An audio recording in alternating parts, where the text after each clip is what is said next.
వాళ్ళే ఏడ్చి ప్రలాపిస్తుంటారా? వాళ్ళకి మరంత ఏడుపును దుఃఖాన్ని కలుగు చేయకూడదు.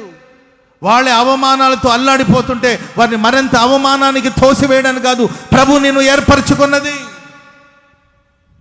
దుఃఖించే వాళ్ళకి దుఃఖం మీద దుఃఖం కలిగించడానికి కాదు, గాయపడిన వారిని మరింత గాయపరచడానికి కాదు. అసలే గాయపడిన గొర్రెది, ఆ గొర్రెను మరింత గాయపరచడానికి కాదు. అసలే బలహీనంగా ఉన్న కుటుంబం, ఆ కుటుంబాన్ని మరింత బలహీనపరచొద్దు.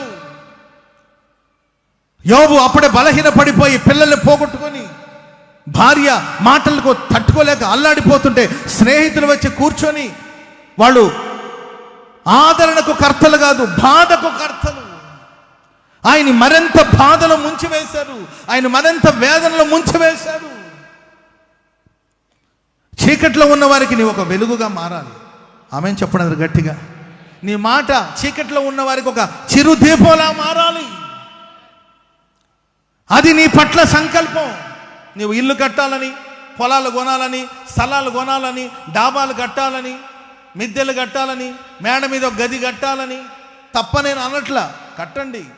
కానీ అంతకన్నా నా పట్ల దేవుని ఉద్దేశం ఏంటంటే చీకట్లో ఉన్న వారికి బాబు ఇది చీకటి, అదిగో వెలుగు. యెహోవా నిత్యమైన వెలుగుగా ఉన్నాడు.